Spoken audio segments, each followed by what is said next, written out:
তো আজকে আমি গিয়েছিলাম বসুন্ধরা সিটিতে একটা অ্যাকশন ক্যামেরা কিনতে। অ্যাকশন ক্যামেরাটা কত দিয়ে কিনলাম, কোথা থেকে কিনলাম, কিভাবে কিনলাম, আজকে ভিডিওতে বিস্তারিত সব থাকছে। তো শুরু থেকে শেষ পর্যন্ত আজকে ভিডিওটা দেখার জন্য অনুরোধ থাকলো। তো আপনারা দেখতেই পারতেছেন আমার সেই ক্যামেরাটা আনবক্সিং করা শুরু হয়ে গেছে। আনবক্সিং করতে অনেকগুলো বাঘের বাচ্চা বেরিয়ে এলো, মানে অ্যাক্সেসরিজ গুলো তার সাথে বেরিয়ে আসলো। অ্যামাজন জঙ্গলে ঢুকতে আমি চারপাশ দিকে ঘুরে দেখানো শুরু করলাম। ও সরি, অ্যামাজন জঙ্গল না, বসুন্ধরা সিটিতে ঢুকে আমি চারপাশটা ঘুরিয়ে আপনাদেরকে দেখানো শুরু করলাম। আজকে আমি কোথায় কোথায় গিয়েছি, কি কি করেছি, আজকে ভিডিওতে সব থাকছে। ফেসবুক নামক অ্যামাজন জঙ্গলে বেঁচে থাকতে হলে আপনাকে যেভাবে হোক লাইক কমেন্ট শেয়ার আপনাকে জোগাড় করতেই হবে। আর আমি সেই জন্য লাইক কমেন্ট শেয়ার জোগাড় করতেই আমি বসুন্ধরা সিটিতে এসেছি একটা বাঘের বাচ্চা, অর্থাৎ আমার সেই অ্যাকশন ক্যামেরাটি কিনতে। তো আমরা ক্যামেরা কেনার শেষে আমরা দুই বন্ধু মিলে দুটা ঘুষি মারে আমরা চলে এসেছি। তো আজকে বিস্তারিত থাকছে আমার এই ব্লগে। তো শুরুতেই আমরা চন্দ্রা জিরানি থেকে একটা শ্যামলী বাসে উঠে আমরা ঢাকার উদ্দেশ্যে রওনা করি। শ্যামলী বাসটি আমাদেরকে গাবতলী অ্যামাজন জঙ্গলে নিয়ে যে নামিয়ে দেয়। আমরা সেখান থেকে একটি সিএনজি ভাড়া করে নিয়ে আমরা দেই বসুন্ধরা সিটি অ্যামাজন জঙ্গলের উদ্দেশ্যে। আমার পাশে বসে থাকা কালুয়া টার্জের বলতেছে, ওহ আমার খুব গরম করতেছে, আমার জন্য একটি এসি বাস করলে খুব ভালো হতো। তো আমি সেই টার্জেনকে বললাম, এর থেকে ভালো এসি তোমার জন্য আমি ব্যবস্থা করতে আর পারলাম না। আমি বললাম, এই অ্যামাজন জঙ্গলের আশপাশে প্রকৃতি উপভোগ করতে করতে তুমি আমার সাথে চলো গহীন জঙ্গলে।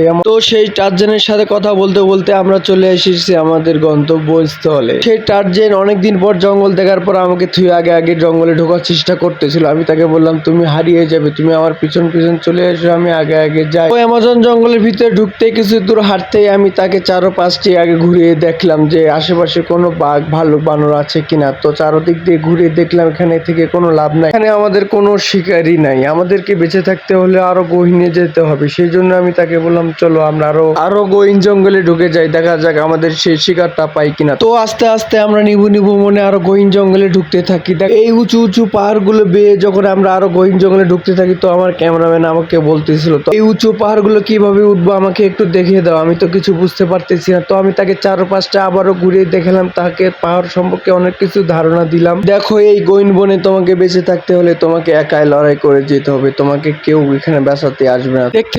দেখতে পাচ্ছ চারদিকটা কেমন ধুধু মরুভূমির মতো হাহাকার করতেছে, কোথাও কেউ নেই। এখানে তুমি বিপদে পড়লে তোমাকে একাই নিজেকে বাঁচাতে হবে। তো নিজের সাথে লড়াই করতে শেখো, নিজেকে একা কিভাবে পথ চলতে হয় সেটা সবাইকে দেখিয়ে দাও। তো সবাইকে অ্যামাজন জঙ্গল দেখাতে দেখাতে আমরা কিন্তু আমাদের সেই কাঙ্ক্ষিত শিকারটি এখনো খুঁজে পাচ্ছি না। তো আমাদের শিকারের খোঁজে আমরা আরো হতাশা হয়ে আরো সামনের দিকে এগোতে থাকি। জানি না আজকে রাত্রিতে আমাদেরকে উপোস থাকতে হয় কিনা, আমাদেরকে সেই শিকারটা খুঁজে পেতে আরো যে কত যুদ্ধ চালিয়ে যেতে হবে আমি ঠিক এখনো কিছু বলতে পারতেছি না। তো এখন সন্ধ্যা নামিয়ে আসছে, আমি এর কিছুক্ষণের মধ্যে যদি আমার শিকারটি সে খুঁজে না পাই তো আমাদের জন্য অনেক বিপদ নেমে আসবে। আমাদের হাতে আর অল্প সময় আছে, সূর্যটা নামিয়ে আস্তে আস্তে আধার ঘনিয়ে আস্তে আস্তে আমাদের সেই কাঙ্ক্ষিত শিকারটা খুঁজে বের করতেই হবে। তো আমি চারদিক থেকে ঘুরতে ঘুরতে তাকে বললাম, এখানে আমাদের শিকারটি পাওয়া যাবে না, চলো আমরা ওই দিকটায় যাই। কালুয়া টার্জেনকে এই কথা বলতে সে অ্যামাজন জঙ্গলে কোনো কিছু না জেনে সে আমাকে বলে, হ্যাঁ চলো যাই। আমরা এই দিকটাতে আসতে না আসতে আমাদের সেই কাঙ্ক্ষিত শিকারটি পেয়ে গেছে। আমাদের শিকারটি আমরা পেয়ে গেছি, আমরা খুব খুশি। শিকারটি আমরা হাতে পেতে না পেতে শিকারটির চামড়া ছিলে ছুলে আমরা শিকারের ভিতরে থাকা যা আছে পাঁচ পাতি কলিজা ফেফড়ে সব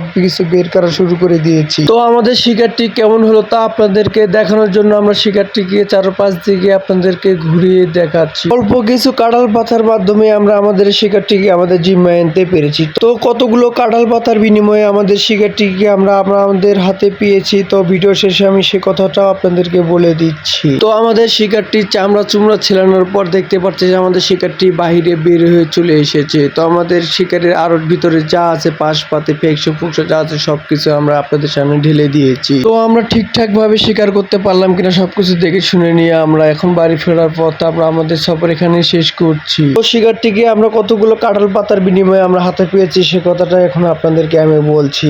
অনলি 7,000 কাঁঠাল পাতার বিনিময়ে আমাদের শিকারটি আমাদের হাতে আমরা জিম্মি করতে পেরেছি। তো দেখা যাক শিকারটিকে দিয়ে আমরা আরো কতগুলো শিকার করতে পারি সেটাই দেখার এখনো বাকি। তো শিকারটিকে আমরা ইউজ করার পর আমরা অনেক ভিডিও দেবো, সেই ভিডিওগুলো আশা করলে অবশ্যই দেখবেন। আর কেমন হলো আজকের ভিডিও আমাদেরকে অবশ্যই কমেন্ট করে জানাবেন। তো শিকার করা শেষে এবার আমাদেরকে ঘরে ফেরার পালা। তো আমরা শিকার শেষ করে আমরা আমাদের ঘরের উদ্দেশ্যে রওনা হয়েছি। তো ঘরের উদ্দেশ্যে রওনা হওয়ার পথে পাশে দেখতেছি জলহস্তি জলের ভিতর খেলা করতেছে। তো ভাবলাম আপনাদের সাথে জিনিসটা আমি একটু শেয়ার করি। তো আপনারা এই অ্যামাজন জঙ্গলে আসলে এই নীল সাগরের সাথে আপনাদের কিন্তু অবশ্যই হয়ে যাবে এক দেখা। তো আপনাদের নীল সাগরগুলো কেমন লাগলো এটাও কিন্তু কমেন্ট করে জানাতে ভুলবেন না।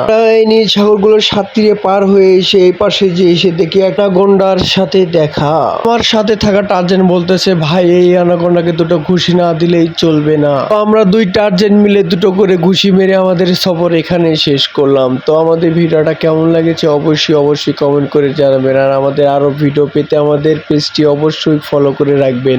আর ইউটিউব থেকে দেখলে অবশ্যই সাবস্ক্রাইব দিয়ে রাখবেন। আমাদের নতুন ভিডিও বানাতে আপনাদের লাইক কমেন্ট শেয়ার আমাদেরকে নতুন ভিডিও বানাতে অনেক উৎসাহ করে। আমাদের শিকারের ভিডিও ফুটেজগুলো অবশ্যই পরবর্তী ভিডিওগুলোতে অবশ্যই পাবেন। তো এই আশা প্রত্যাশা রেখে আজকে ভিডিও এখানে শেষ করছি। আসসালামু আলাইকুম ওয়া রাহমাতুল্লাহ।